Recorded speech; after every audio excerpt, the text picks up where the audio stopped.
week, welcome to Cooking with Gasson. This week, we are with big boy Ben Lay and Austin Henderson. Hi, I'm Ben, and this week we're going to be using a student barbecue. The great thing about the student barbecue is you can find the components for it in any student garden. All you need is a trolley, some interlocking clay tiles, a bit of tin foil, and a wire mesh you can take from any local's fence.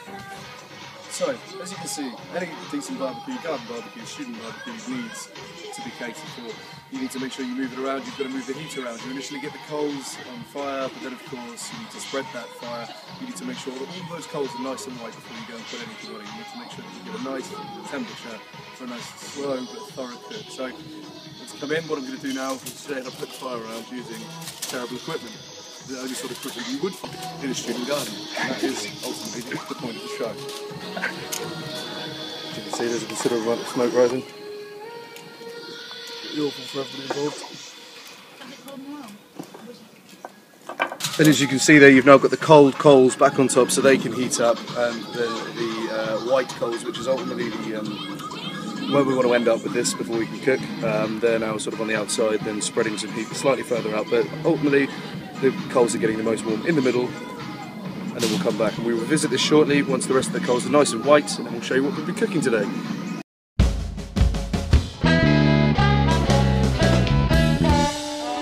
Hi there, my name's Dan and welcome to Cooking with Gasson.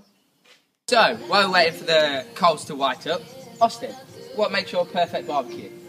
I mean, do a little bit of beef, and a nice bit of slab, shall we say, with British beef, nicely seasoned. What about yourself then? See, I'm more of a pork man, must admit. A few fine cut pork chops, maybe a nice little bit of jerk around the edge, just to, give it that crunch.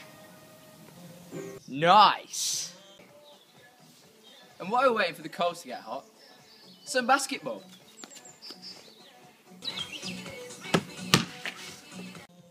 Nice! Nice! Welcome to the show. Now that we're back from the break and the coals are hot enough, I'm going to put some of that very special meat we've been talking about that Asda has to currently offer. We've got the beautiful juicy burgers, hopefully they won't reduce too much in size, and some lovely kofta kebabs to start with more to come later.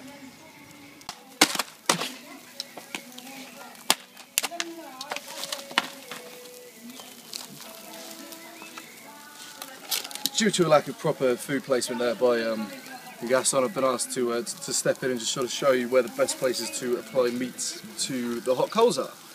So if you come in a little closer, you can sort of see in certain areas where the coals are slightly hotter and there's some nice red glow coming from there. Now obviously we're going to want to make sure that the stuff that's a bit thicker and a lot less likely to cook quickly are placed over them, and the things that are a little lighter that can cook a bit quicker can go in a slightly colder part of the grill. This will offer optimum cooking all throughout, giving it a really nice smoky but char grilled effect. Nice! Welcome back from the break. While you've been gone, we've just finished cooking all our food, so I'm just going to have a little taste and see how it sees. Packaging makes it extra special. We've kept it warm on a cool summer's evening.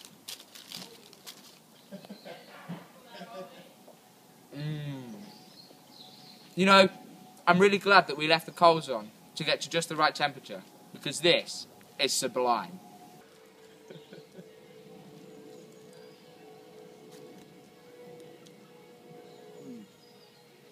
Well, that's all we've got time for this week on Cooking with Gasson. I'd like a special thanks to big boy Ben Lay and Austin Henderson. Thank you very much for tuning into this week's episode of Cooking with Gasson.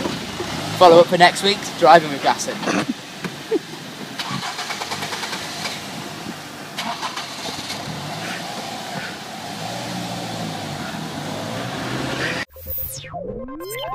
You